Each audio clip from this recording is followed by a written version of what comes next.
The pick of the games from round 4 of the London Chess Classic was Vachier-Topalov against Hikaru Nakamura. This was a long game and in many ways an extraordinary game because it never really settled right from the word go. So Topalov has played the advanced variation against the Caro-Kann, which often leads to great complications, particularly after this move c5, which already just kind of disturbs the position. So it looks like a French defence, except the pawn is on e7, not e6, and that allows the bishop to enter the game before closing the pawn chain. Topalov took on c5, and there we go, the bishop comes out to g4, and so black gets a hit at this pawn on e5.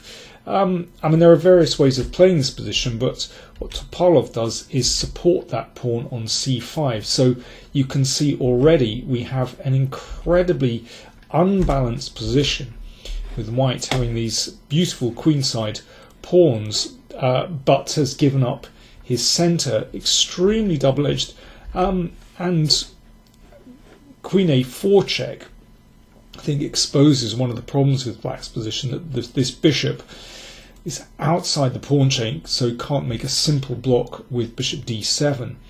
Now queen d7 has been seen before, but Hikaru played knight d7 blocking the check, and this led to just an absolutely crazy position after knight e5.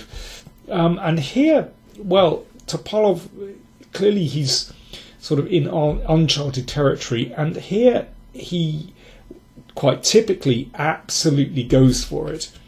He played c4, which does give the bishop a diagonal, and possibly he wants to get this bishop on f1 into the game, but it actually destabilizes this structure, and now Hikaru hit back with a fantastic move. After a5, suddenly white feels the lack of a pawn on c3, because this pawn move a5 basically undermines white's structure on the queen side. Now, of course, it's not that simple. This game was complicated from start to finish, but from this moment on, white's structure has gone, and Topalov is thrashing round. So let's see what happened. Knight b3. And now queen b5. Well, you can see, I mean, this is basically already a concession.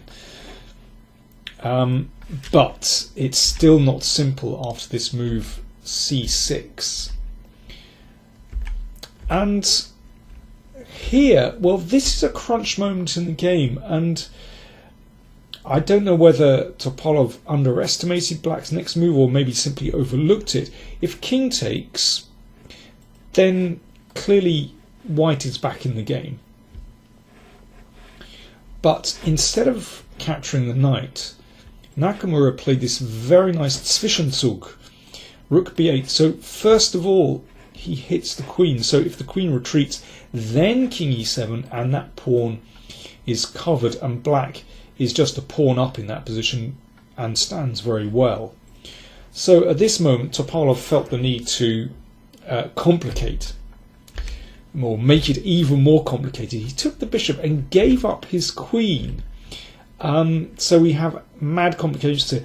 King f8 is possible, might even have been better, but king e7 is also a good move. So let's just take stock for the moment. What's the score? White has 2 minor pieces and a rook for the queen, but you know, with this knight the other side of the board, and actually can't retreat easily, plus white's king still in the middle of the board, this is the kind of position that queens love. We saw this in the game Nakamura against Anand, where Nakamura's queen was just zipping round, targeting weaknesses. And something similar happens here. Queen e5 check is a good move, but well, knight c5 also creates great difficulties for white. I mean, possibly queen e5 check was stronger, but this in a practical game, forget the computers, but in a practical game, this also looks absolutely terrifying for white, with this queen about to come in here. And don't forget, as I said before, this knight is trapped. Rook a7 looks like a better move. Now, this is very hard to foresee in a game, but this might have given white a better chance to defend, incredibly. But after this, the king comes across, and actually the bishop controls some very important squares on that diagonal. White might be alright there, but certainly he's clinging on only for a draw. Let's go back here. Bishop e2 played, and now this rook swung into action. I think it's very interesting that Nakamura doesn't bother picking up this knight, but just wants to go on the attack straight away. I think this is a very good way to play the position. Puts maximum pressure on white. Okay, now he steps back for it, having got the rook into play. I mean, castles is possible, but I mean, white with this bishop is a beautiful piece. White does have a little bit of a chance to try and stabilise. I mean, in this position, maybe something like rook c3 is a possible move. Actually, just give back that rook, give the rook to get a huge passed pawn and to get rid of that bishop. In any case, white played b6, and this is interesting. Rook c2, so on the attack, and after this. The knight bounced out again. This is interesting. If the pawn goes forward, then, I mean, this is very cool. Black is able to defend this, threatens mate, and then can just move the king round to pick up that pawn. And this knight is still in trouble. Well, the king is in huge trouble as well, of course. So it's a combination of threats against the knight and potential threats here as well. Black should be winning that. Knight h5 played, queen c3 check, and now queen e3 is very powerful. You can see that having disturbed the king, that means white is simply not going to be able to coordinate for a very long time. The queen cuts back and picks up the pawn. So it's interesting, this knight has somehow managed to escape, but it still doesn't have a very good place to go to. This is just a dreadful position.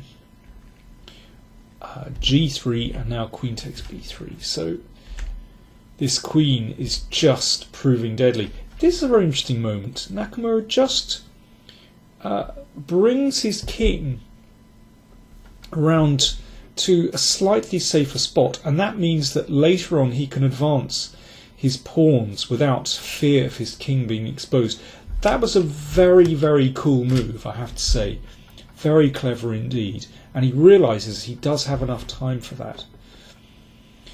So it's still very difficult for white to escape this terrible bind. King h3 played, but it's a pretty vain hope. So the pressure is still on here. And the queen cuts back, so there's no rest for that king. It's going to be hassled here as well, and sometimes here too. So, for example, if rook takes b4, check, and then e5, hitting the knight, and then the bishop goes. Rook e1 played to protect the bishop. And now this knight is in huge trouble. If knight e3, check, and then the queen comes in, and this is pretty desperate. Too many pawns, must be winning for black. So the knight took on d5, but of course the queen picks up the knight. Simple double attack. I mean, rook and bishop against queen, all the pawns on the same side. If white manages to stabilise, then there are decent drawing chances. But the problem is that white is still very, very tied up here. So the king is a problem. You know, these rooks, I mean, basically there are too many targets in the position. And, I mean, Nakamura just deals with, or conducts the attack, the initiative beautifully here, actually. He's really in his element. I mean, he's such a good player with the initiative. So that queen, just like yesterday against Anand, it's like a heat-seeking missile, just searching out these weaknesses. So that pawn's weak, the king is vulnerable, that rook is loose.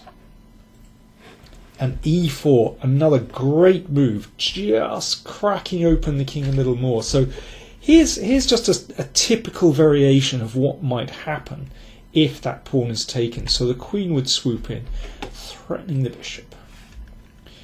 King steps back to protect, queen takes, and now there's a threat to check and take the pawn. So the king comes up. And now, well, this is an amazing move, queen a4. So instead of checking the king, just hangs back for a moment. So now there's a threat to check here. And if the rook comes back seemingly to safety, now the queen repositions itself. Threat, queen h1. Check. And now we get to the key square, f5. Check. The king comes here, and then rook takes e2, and that rook on b1 is loose.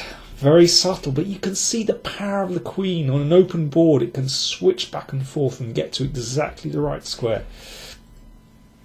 Topalov tried to keep his pieces together with rook b3, but this was in vain. First of all, another excellent move with the queen, hitting the rook.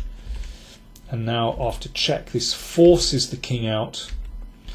And that pawn is going. If rook h1, then that rook becomes a target after this, and queen d5. And then the pins, it's just awful. So rook d1. The pawn was taken with check. And now let's switch back with the rook to hit the king. And hits the pawn. Now that the queen's diagonal is open, so it makes life worse. I mean, this is just brilliant play. And now a final move, rook c6. I mean, there really was no defense. You can see that it's like Topalov has circled the wagons around the king, but the engines on the outside or whatever are going to do for the king. Yeah, beautiful play by Hikaru Nakamura. It just shows what happens when you have the initiative. But, you know, I'm going to go right back to the opening where, I mean, it takes great skill to exploit a move like this, but c4 was just a bit loose, and after a5 that really does damage white structure, and after that Topalov was really flailing around. So there we go. After 4 rounds, Hikaru Nakamura is back after his terrible first round defeat to Wesley So, back with after 2 victories, but Wesley is still in the lead. All the other games were drawn today. There were some very tense battles, but all the games drawn. So Wesley So still in the lead after 4 rounds.